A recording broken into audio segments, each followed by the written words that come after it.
Welcome to North Dakota Hockey with Dave Hakstol. I'm your host, Dan Hammer. UND opens the National Collegiate Hockey Conference season with a sweep at Colorado College. The head coach is with us to review the series, and also later in the show we'll preview one of the most anticipated non-conference series of the year as Providence visits the Ralph later this week. Coach, good to be back with you again after a 3-1 then 7-2 wins at Colorado College. It's always good to put points in your back pockets, especially on the road in the league to get going here in conference play. Well, when we went out on the road, we got two good road wins, two different wins, but both hard-working wins, and we went out with the job in mind, and we got the job done. Strong starts to the game in both nights, I think, were part of the key to success. Would you agree? Yeah, I think so. I thought we created some of our own problems for sure on Friday night. We got off to a good start, but we ran into some penalty troubles as we went through the second period. But we were able to close that one out, and then, as is typically the case, we had better energy the second night out there. Saturday night, we had great energy coming out of the gates, and I thought we pushed through the entire 60 minutes. As we'll see in the highlights when we walk through both Friday and Saturday night, special teams are a real factor in your favor both nights. Well, they were, and again, different, but very critical each night. The first night was the penalty kill, and obviously we put ourselves in a position to have to kill too many, but we got the job done and we got the win. Saturday night, we limited the number of penalties that we had to kill, and our power play was very effective and a big part of the win Saturday night. All right, UND sweeps Colorado College to open league play. When we come back, we'll take a look at Friday night's highlights, a 3-1 win by North Dakota. North Dakota Hockey with Dave Hakstol on Midco Sports Network is presented by Sioux Shop at Ralph Engelstad Arena, the Greater Grand Forks Convention and Visitors Bureau, Indian Triumph of Fargo, and by Hot Springs Spas and Pool Tables too.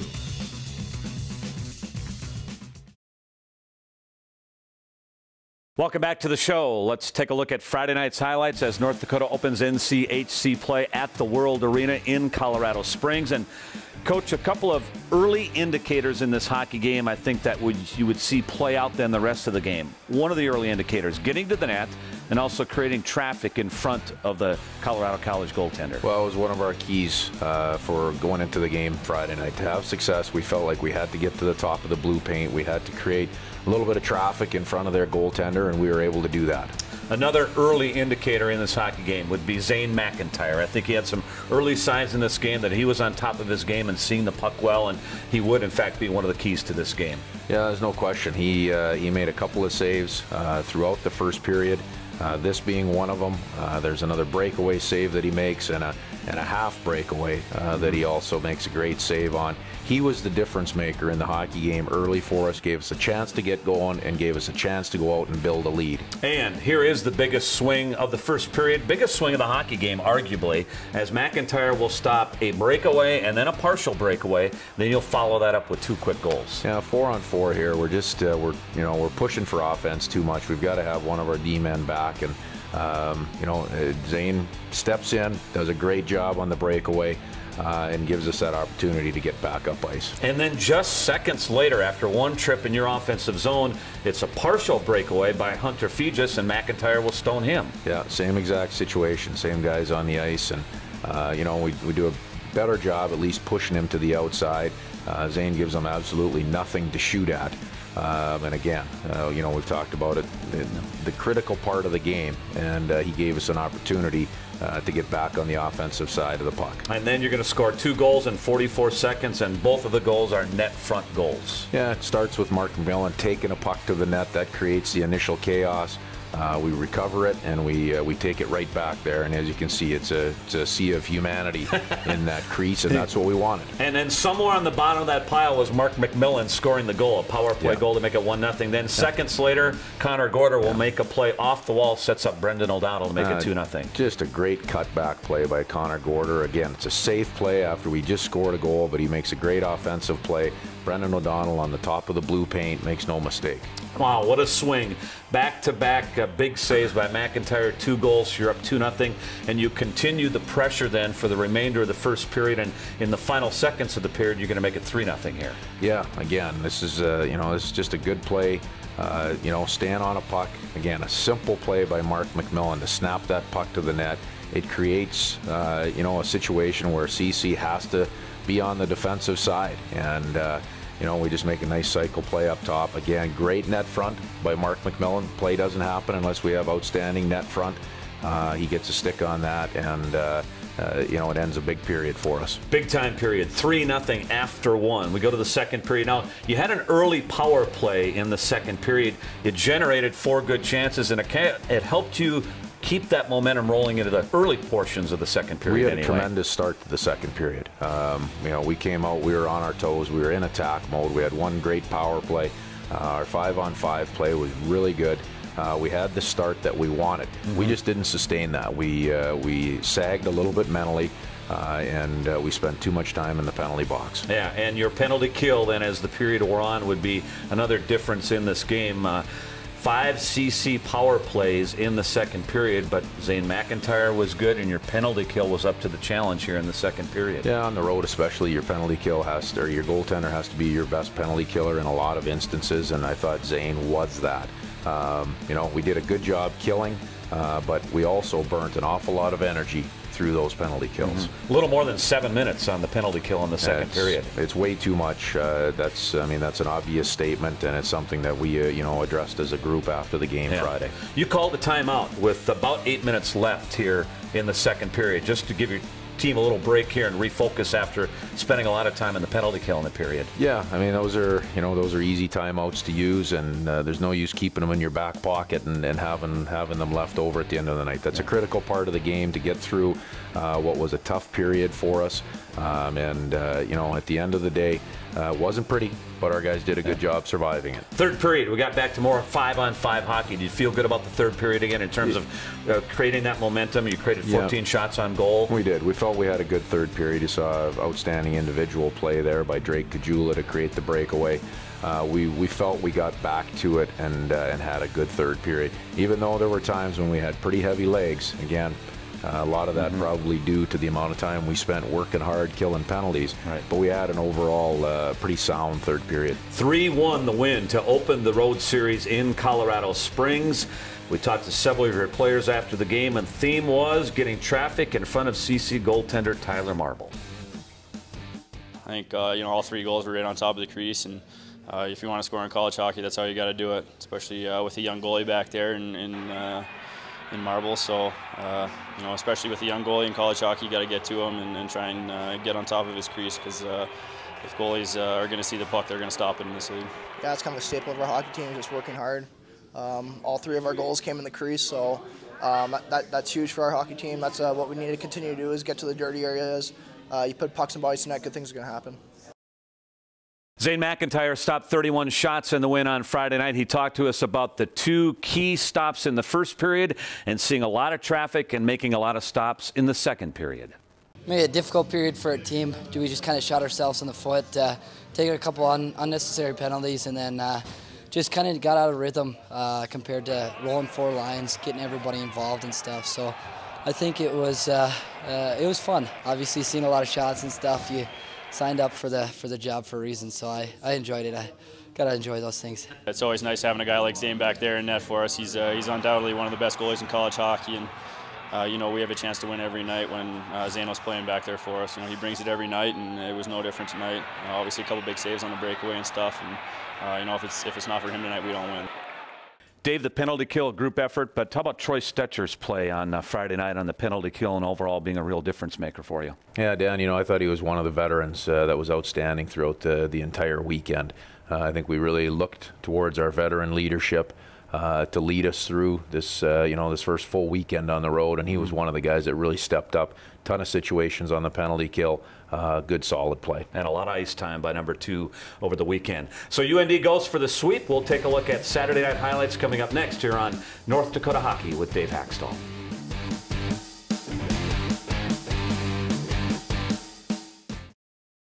North Dakota Hockey with Dave Hakstol on Midco Sports Network is presented by Sioux Shop at Ralph Ingolstadt Arena, the Greater Grand Forks Convention and Visitors Bureau, Indian Triumph of Fargo, and by Hot Spring Spas and Pool Tables too.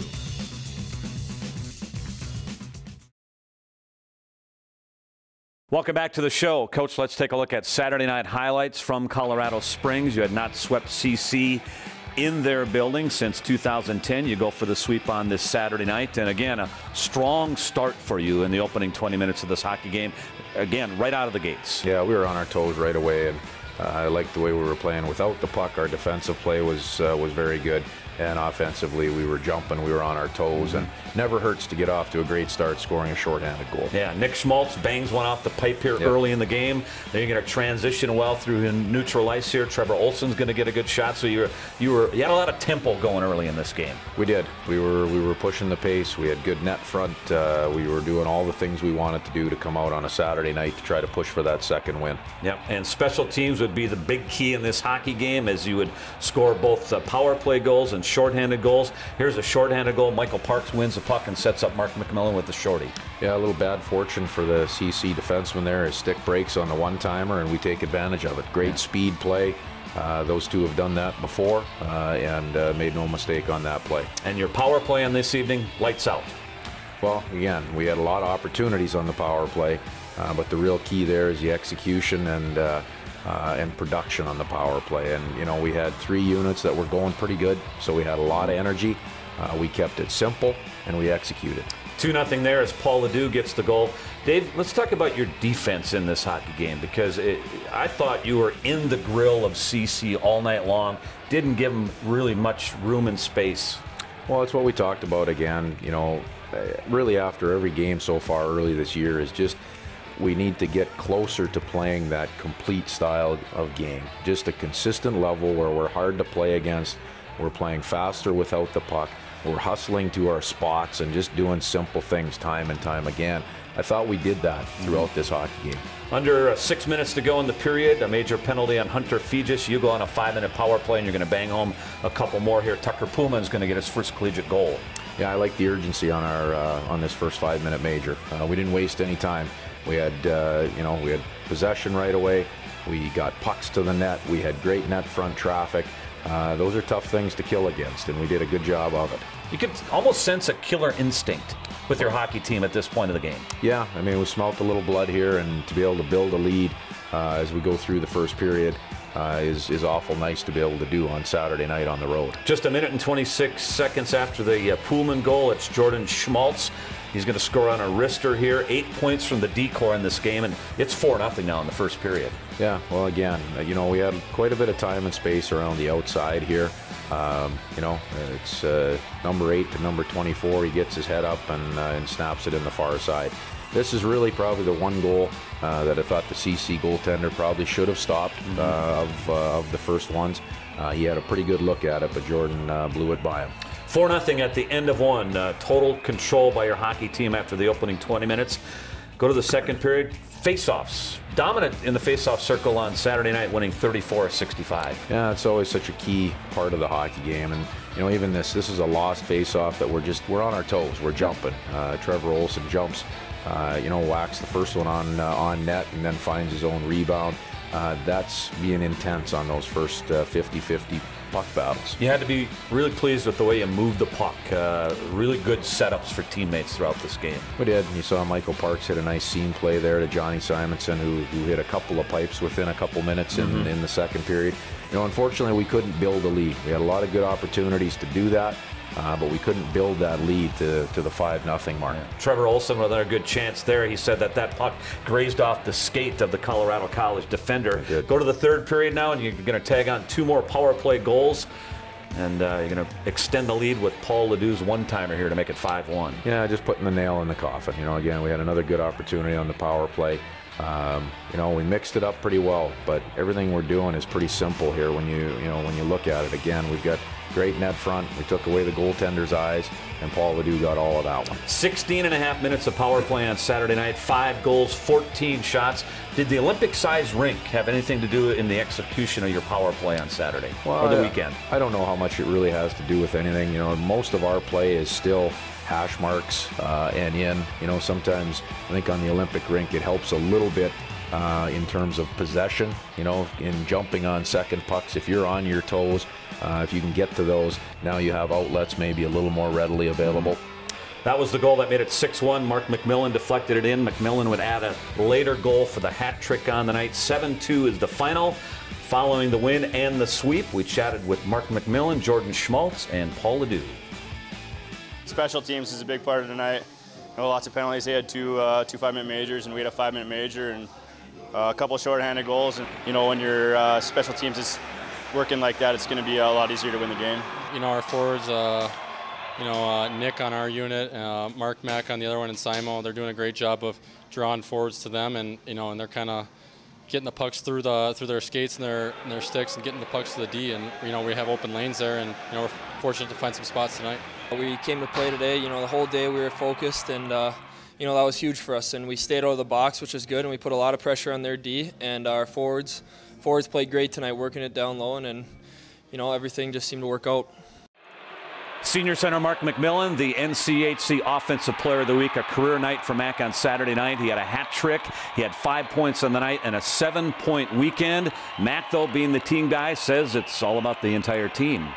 You know, obviously it's always nice to contribute to a win, but you know, it's easy when you got guys like Parksy and Patton playing with you, and you're making the most of the power play opportunities. So, like I said, it's always nice to contribute to a win, but lots of guys contribute out there this weekend.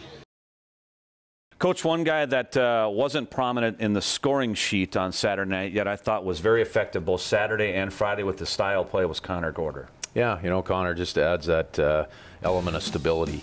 Shift after shift, he does the right things. He does things that are very predictable to his teammates, and he gave a strong play both nights. He was difficult to play against if he were CC. Well, he was. You look at right from the face-off dot out. I mean, he's a bulldog when he's in the face-off circle. He's tough to play against there, and he carries that through the entire shift when he's on the ice. Coming up next on North Dakota Hockey with Dave Hakstol, UND steps out of the conference for a much-anticipated non-conference showdown with Providence from the Hockey East.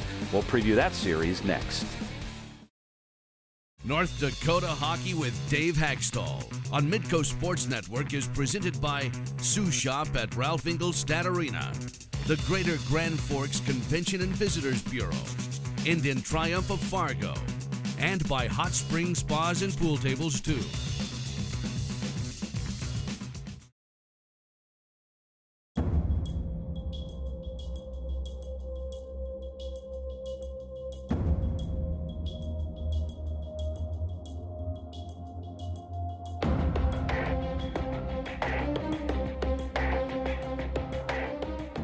Welcome back to the show. Dave, any particular emphasis points this week for your preparation as you get ready for Providence? No, Dan, you know, I mentioned earlier in the show, we just want to continue moving closer towards playing that complete 60 minutes, you know, where we're just playing within the personality of our team and doing that shift after shift.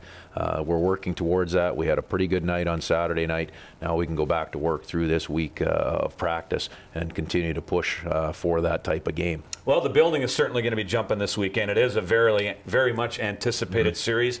Providence, the preseason favorite, Hockey East, highly regarded in the nation, and Hockey East, NCHC. It's going to be a heck of a weekend. Yeah, Providence, outstanding hockey team. They're a very complete team.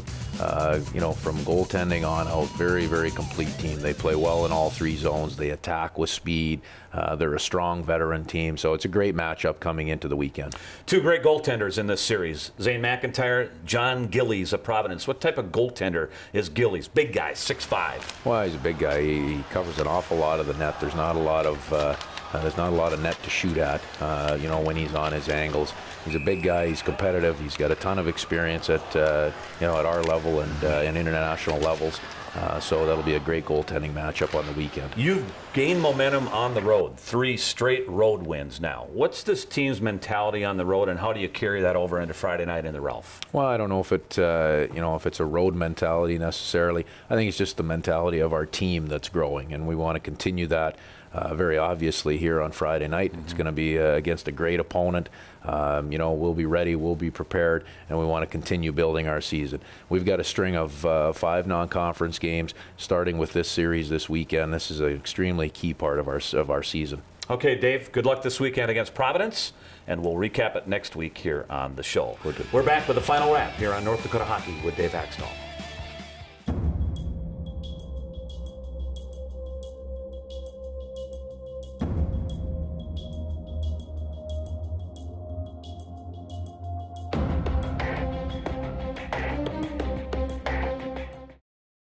North Dakota Hockey with Dave Hakstol on Midco Sports Network is presented by Sioux Shop at Ralph Ingolstadt Arena, the Greater Grand Forks Convention and Visitors Bureau, and in triumph of Fargo, and by Hot Spring Spas and Pool Tables too. North Dakota and Providence Friday and Saturday night at Ralph Ingolstadt Arena. Should be a doozy of a series. A couple of Friars to watch coming into the Ralph. Of course, we've talked about goaltender John Gillies. He has a career goals against average of 2.12.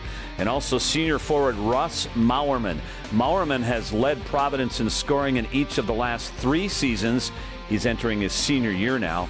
Providence has played just 2 regular season games to this point. They split with Ohio State 2 weekends ago, and this will be the first meetings between these 2 hockey teams since January of 1989. We hope you can join me, Scott Koberinski, and Katie Hale for live coverage of the Providence series. We'll be with you at 7:30 on Friday night and 7 o'clock on Saturday night. North Dakota and Providence right here on Midco Sports Network. Thanks for watching. We hope to see you next week here on North Dakota Hockey with Dave Hakstol.